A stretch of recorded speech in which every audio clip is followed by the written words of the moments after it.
A graça de nosso Senhor Jesus Cristo, o amor de Deus e a comunhão do Espírito Santo seja com todos vós. Amém. Queridos irmãos em Cristo, hoje comemora-se na Igreja Cristã o dia de São Pedro e de São Paulo. Naturalmente que nós, luteranos, não praticamos o culto aos santos. A Confissão de Augsburgo é muito clara nessa confissão de fé, da nossa fé. Conforme as Escrituras, há um único mediador entre nós e Deus, que é Jesus Cristo. Porém, os santos são, diz a Escritura, todos os cristãos, que são santificados por Cristo. No batismo nós recebemos o selo do Espírito Santo. E, portanto, todos os cristãos são santos. Como São Paulo se refere, quando escreve as suas cartas, aos santos que estão nesta ou naquela cidade. Porém, existem na história da Igreja algumas figuras que Deus particularmente lhes entregou determinadas vocações, funções de uma importância muito grande e, portanto, merecem de uma forma muito particular essa memória que nós fazemos no calendário da Igreja, todos os anos, a algumas dessas figuras que as Escrituras nos referem. E depois também ao longo da história da Igreja, como alguém que, pelas suas ações, pelos seus atos, pela forma como Deus lhe fez manifestar a fé, se torna um exemplo também para outros. E é nesse sentido de exemplo e de memória desses bons exemplos que a Igreja lembra alguns dos cristãos que tiveram particular importância na história da Igreja. Hoje, portanto, é o dia de dois deles. O dia 29 de junho é o dia que a Igreja Cristã, em todo o mundo, dedica à lembrança de São Pedro e de São Paulo. Não é com certeza a lembrança popular, quer de um, quer do outro. Uma lembrança popular, particularmente de São Pedro, não é? Que, enfim, está mais ligado a estas festividades joaninas, onde, juntamente com São João, enfim, e com um santo medieval, Santo António, aparece reunido. Não é essa a imagem popular que nos interessa aqui hoje. São Pedro e São Paulo aparecem aqui, conforme os textos que já foram há pouco referidos e lidos, aparecem-nos aqui como dois dos apóstolos de uma importância-chave no nascimento da Igreja, na organização da Igreja no seu início. E, portanto, nesse sentido, São Pedro e São Paulo têm uma importância muito grande. Eu diria particularmente São Paulo, porque São Paulo, o Espírito Santo concedeu-lhe escrever uma quantidade de cartas que são um verdadeiro manual de teologia, um verdadeiro manual de teologia cristã. São Pedro também escreveu algumas epístolas e aparece como uma figura muito importante no conjunto dos apóstolos. E o texto do Evangelho de hoje, que refere São Pedro, as leituras dos Atos dos Apóstolos referem São Pedro e São Paulo, o texto do Evangelho refere São Pedro. Como sabemos, a conversão de São Paulo é tardia, é posterior, e, portanto, no texto da Confissão de São Pedro, nós lemos que Jesus, a certa altura, perguntou aos apóstolos quem é que as pessoas achavam que ele era. E uns achavam que era um profeta regressado novamente, e, uns diziam João Batista, outros diziam Elias, outros Jeremias. E ele pergunta, dirigindo-se aos discípulos, quem é que eles achavam que ele era? E Pedro, impetuoso sempre em nome de todos, diz: Tu és o Cristo, o Filho do Deus vivo. É sobre esta confissão de fé de que Cristo é o Filho do Deus vivo que a Igreja se constrói. É sobre esta confissão de Pedro que a Igreja se constrói. Não é sobre Pedro que a Igreja se constrói.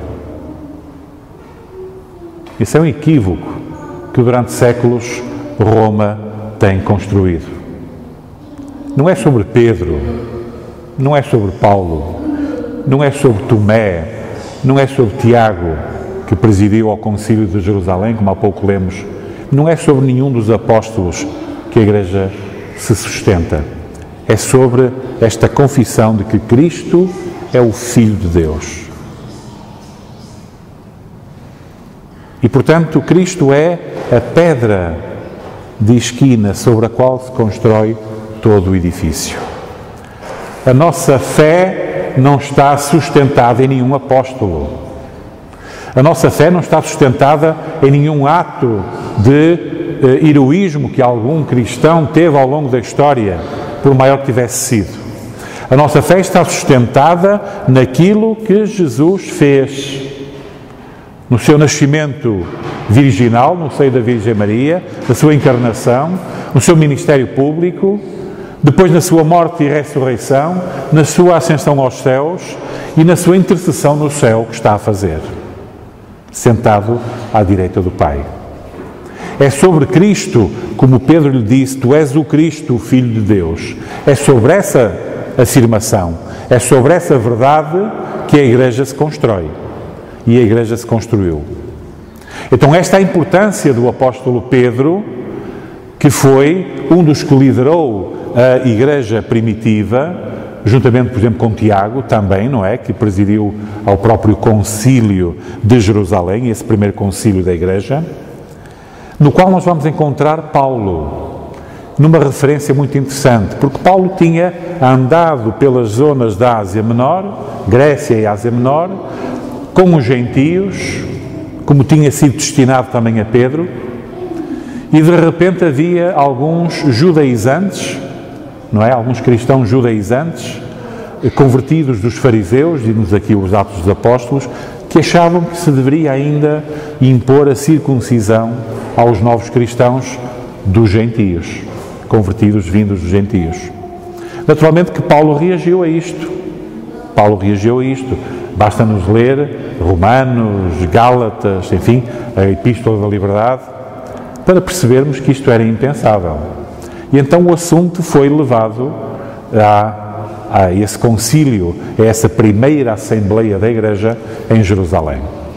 E a verdade é que eles acharam que, enfim, não se deve impor mais do que aquilo que na época era escandaloso, não é? O sangue, a carne entregue aos ídolos, e portanto, pelo menos isso abstenham-se. Mais nada.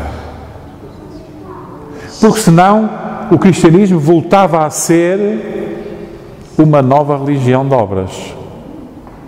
Se voltássemos outra vez com esses sinais físicos, essas obras físicas, concretas, que teriam de se cumprir para que fosse cristão, então o cristianismo hoje voltava a ser uma fé de obras, uma religião pagã, baseada em obras humanas.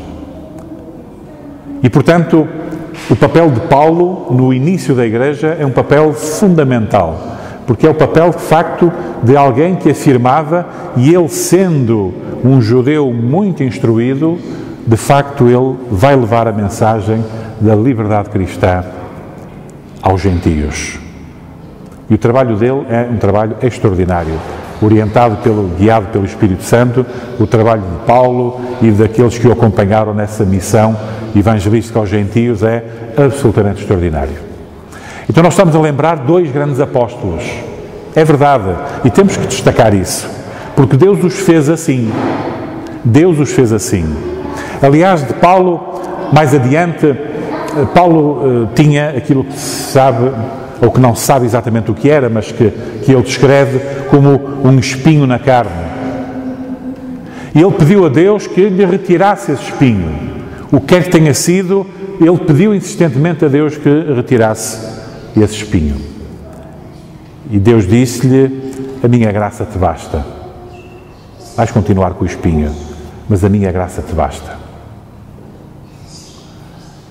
E, portanto, quando nós, na nossa visão cristocêntrica da fé, nós, Igreja Luterana, como uma visão cristocêntrica na fé, pregando unicamente a Cristo. Num dia em que nós relembramos dois grandes santos da Igreja, São Pedro e São Paulo, nós não estamos a centrar a atenção nesses dois santos. Embora Deus os tenha feito imensos e sejam um imenso exemplo para os cristãos de sempre, e vão continuar a ser. Mas exatamente tal como Deus disse a Paulo, a minha graça te basta, também a Pedro, porque Pedro tinha negado a Jesus. Foi esse mesmo que de repente aqui aparece no Concílio de Jerusalém a afirmar-se com toda a força e que foi um imenso apóstolo também. E portanto, a minha graça te basta, dita a São Paulo, dá para os dois apóstolos e dá para nós também. Nós que carregamos durante toda a vida um qualquer espinho na nossa carne, nós ouvimos também de Deus as mesmas palavras: a minha graça te basta. E é justamente sobre essa graça de Deus manifestada em Cristo que nós sustentamos a nossa fé, nós edificamos ao longo dos séculos a Igreja cristã, justamente sobre a graça de Deus manifestada em Cristo.